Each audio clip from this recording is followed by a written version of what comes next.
ভারতে মসজিদ মন্দির নিয়ে নতুন মামলায় সুপ্রিম কোর্টের বারণ। ভারতে উপাসনা স্থল আইনের কয়েকটি ধারায় বৈধতাকে চ্যালেঞ্জ জানিয়ে দায়ের হওয়া একাধিক আপিলের শুনানিতে দেশটির সুপ্রিম কোর্ট বলেছে, উপাসনালয় স্থলগুলো নিয়ে আপাতত নতুন কোনো মামলা করা যাবে না।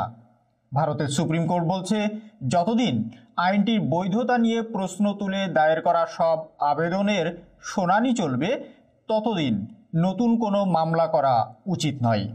পাশাপাশি নিম্ন আদালতগুলোকে উপাসনালয় স্থলের অবস্থা নিয়ে কোনো ধরনের রায় কিংবা নির্দেশ দিতেও নিষেধ করেছে সুপ্রিম কোর্ট। বাবরি মসজিদ রাম মন্দির বিতর্ক চলাকালীন 1991 সালে উপাসনালয় স্থল আইনটি পাশ করা হয়েছিল। ওই আইন অনুযায়ী 1947 সালের 15 আগস্ট পর্যন্ত যে সম্প্রদায়ের উপাসনালয় স্থল যে অবস্থায় ছিল তার চরিত্র বদল করা যাবে না। বাবরি মসজিদ অবশ্যই ওই আইনের আওতার বাইরে রাখা হয়েছিল। সম্প্রতি দেশটির বেশ কয়েকটি মসজিদ ও দরগায় আদতে হিন্দু মন্দির ছিল। এই ধরনের আবেদনের পরিপ্রেক্ষিতে নিম্ন আদালতের জরিপ করার অনুমতি দিয়েছে।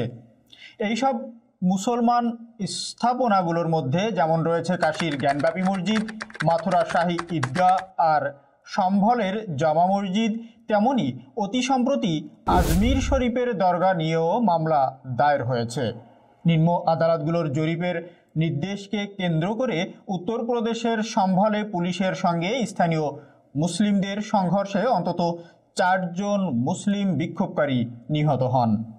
বৃহস্পতিবার শুনানি চলাকালে বিচারপতি সঞ্জীব খান্নার বেঞ্চ বলেন, যেহেতু এই বিষয়টি আদালতে বিচারাধীন, তাই আমরা মনে করি যে কোনো নতুন মামলা দায়ের করা উচিত নয়। নতুন করে মামলা করা হবে না। সুপ্রিম কোর্টে পরবর্তী শুনানি না হওয়া পর্যন্ত কোনো আদালতে বিচারাধীন মামলায় কোনো অন্তর্বর্তী বা চূড়ান্ত আদেশ দেওয়া যাবে না। জরিপের আদেশও দেওয়া যাবে না। এ বিষয়ে কেন্দ্রীয় সরকারকে হলফনামা জমা দিতে বলা হয়েছে। ভারতের উপাসনালয় স্থল আইন নিয়ে দেশটির শীর্ষ আদালতে 6টি মামলা দায়ের করা হয়েছে। উপাসনালয় স্থল আইনের যৌক্তিকতা নিয়ে প্রশ্ন তুলে যারা মামলা করেছেন তাদের মধ্যে অন্যতম হলেন ভারতের জনতা পার্টি অর্থাৎ বিজেপি এর সদস্য এবং অন্যতম মুখপাত্র অশ্বিনী কুমার মুখোপাধ্যায়। তার বক্তব্য হলো, ধর্মনিরপেক্ষতা ও সমতার মতো সংবিধান স্বীকৃত বিষয়গুলোর বিপক্ষে যায় এই আইনটি এবং বেশিরভাগ ক্ষেত্রে হিন্দুরাই এই আইনের কারণে ক্ষতিগ্রস্ত হচ্ছে। ওই মামলাগুলোর বিরোধিতা করে জামিয়াতে উলামায়ে হিন্দ, ভারত মার্ক্সবাদী কমিউনিস্ট পার্টি এবং বেশ কয়েকজন অ্যাক্টিভিস্ট নিজেদের পৃথক আবেদন দাখিল করেছে।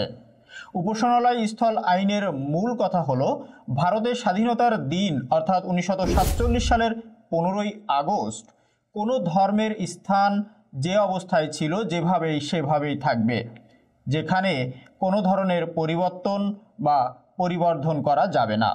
তবে ওই আইনের আওতার বাইরে রাখা হয়েছিল অযোধ্যার বাবরি মসজিদ, রাম মন্দির পরিসরকে।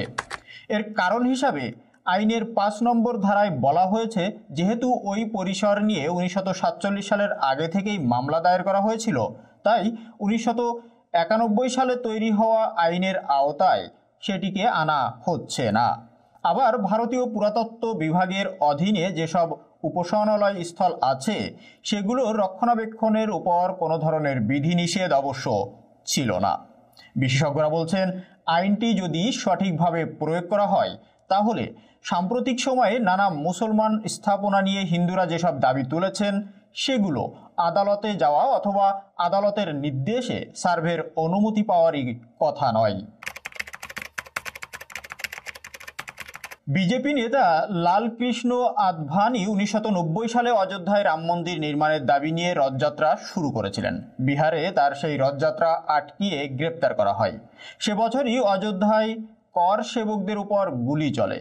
উত্তরপ্রদেশ সহ দেশের নানা প্রান্তে ছড়িয়ে পড়ে সাম্প্রদায়িক দাঙ্গা। সেই পরিস্থিতিতে 1991 সালের 18 সেপ্টেম্বর তৎকালীন প্রধানমন্ত্রী নরসিংহ রাওয়ের সরকার উপাসনালয় স্থল আইনটি সংসদে পাশ করায়। ওমা ভারতীয় সহ বিজেপির নেতারা আইনটির তীব্র বিরোধিতা করেছিলেন। বাবরি মসজিদের পরিসরটি আসলে রামচন্দ্রের জন্মভূমি ছিল কিনা তা নিয়ে যখন ভারতের সাম্প্রদায়িক উত্তেজনা তুঙ্গে, তখন থেকেই হিন্দুত্ববাদীরা একটা স্লোগান দিত যে অযোধ্যা তো স্রেফ ঝাঁকি হে, কাশী মাথুরা বাকি হে। অর্থাৎ অযোধ্যার রাম মন্দির নিয়ে শুরু, এরপর কাশী ও বেনারসের জ্ঞানবাপী মসজিদ ও মাথুরার শাহ ঈদগাহ বাকি আছে। ওই স্লোগান অনুসরণ করে অযোধ্যা নিয়ে সুপ্রিম কোর্ট 2019 সালে চূড়ান্ত রায় দেওয়ার পর থেকেই কাশী ও মাথুরা নিয়ে হিন্দুত্ববাদীরা মন্দিরের দাবি তুলতে শুরু করেন। তারপর ধীরে ধীরে একাধিক রাজ্যে একইভাবে মুসলমান স্থাপনাগুলোতে মন্দিরের দাবি উঠানো হতে থাকে। প্রক্রিয়াটা সব ক্ষেত্রে একই রকম। মসজিদ বা দরগাহ এর আগে মন্দির ছিল, এইরকম একটি দাবি তুলে নিম্ন আদালতে মামলা হচ্ছে। সেখান থেকে পুরাতত্ত্ব বিভাগকে দিয়ে জরিপ করানোর নির্দেশ আনা হচ্ছে। বর্তমানে উত্তরপ্রদেশ, মধ্যপ্রদেশ, রাজস্থান এবং কর্ণাটকের মতো একাধিক রাজ্যের 10টিরও বেশি ধর্মীয় স্থান এবং স্থাপনায় মামলায় বিভিন্ন আদালতে বিচারাধীন রয়েছে। এইসব ক্ষেত্রে 1991 সালের উপাসনালয় স্থল আইন খুবই গুরুত্বপূর্ণ। মুসলিম পক্ষ বলছে এই ধরনের মামলা উপাসনালয় আইনের পরিপন্থী। উত্তরপ্রদেশের বারাণসীর জ্ঞানবাপী মসজিদে মামলা চলছে 1991 সাল থেকে। তবে 2021 সালে মামলাটি নতুন করে গতি পায়। ভগবান বিশ্বেশ্বরের ভক্তরা একটি মামলা দায়ের করেছিলেন। এরপর 2021 সালে 5 জন নারী আরও একটি পিটিশন দাখিল করেন। নতুন আবেদনে ওই নারীরা জ্ঞানবাপী মসজিদে পূজার অনুমতি চেয়েছিলেন। আবেদনকারীদের দাবি, মুঘল শাসক আওরঙ্গজেব এর মন্দির ভেঙে এই মসজিদ তৈরি করেছিলেন। বারাণসী জেলা আদালতের রায়ের পর চলতি বছরের ফেব্রুয়ারি মাস থেকে মসজিদের বেসমেন্ট পূজা শুরু হয়েছে। আবার 2023 সালে এলাহাবাদ হাইকোর্ট রায় দেয় এই আবেদনগুলো উপাসনালয় স্থল আইনের বিরুদ্ধে নয়। এই সব মামলা এখনও আদালতে বিচারাধীন। কেউ কেউ দাবি করেন মাথুরার শাহ ঈদগাহ মসজিদটি শ্রীকৃষ্ণের জন্মস্থানে নির্মিত। 6 জন ভক্তের হয়ে 2020 সালে মসজিদটি অপসারণের জন্য আবেদন করা হয়। বারাণসী মামলার মতোই এক্ষেত্রেও এলাহাবাদ হাইকোর্ট বলছে মাথুরার পিটিশনগুলো উপাসনালয় স্থল আইনের পরিপন্থী নয়। সেখানে জরিপ চালানোর জন্য হাইকোর্ট একজন কমিশনার নিয়োগ করেছিল। তবে সুপ্রিম কোর্ট সেই নির্দেশের উপর অন্তর্বর্তীকালীন স্থগিতাদেশ আদেশ দিয়েছে। সুফি সাধক খাজা মঈনুদ্দিন চিশতির দরগাহের নিচে একটি শিব মন্দির আছে বলে দাবি করে আজমিরের স্থানীয় আদালতে মামলা করেছে হিন্দুত্ববাদী সংগঠন হিন্দু সেনার জাতীয় সভাপতি বিষ্ণু গুপ্তা। বিষ্ণু গুপ্তা তার আবেদনে পুরাতত্ত্ব বিভাগকে দিয়ে জরিপের দাবিও তুলেছেন। সম্ভালের মামলাটি সাম্প্রতিক সময় খবরের শিরোনামে রয়েছে। আইনজীবী বিষ্ণু শঙ্কা 2024 সালের নভেম্বরে এক আবেদনে বলেছিলেন, শ্রী হরিহর মন্দির ভেঙে সম্ভালে জামা মসজিদ তৈরি করা হয়েছিল। এরপর আদালত একজন কমিশনার নিয়োগ করে জরিপ চালায়। জরিপের রিপোর্ট নিম্ন আদালতে জমা দেওয়া হয়েছে। মামলাটির বিরুদ্ধে সুপ্রিম কোর্টে আপিল করা হয়েছে। সবশেষ শুনানিতে সুপ্রিম কোর্ট বলছে জরিপের রিপোর্ট সিল করে রাখতে হবে এবং হাইকোর্টের অনুমতি ছাড়া এই মামলায় কিছু করা যাবে না।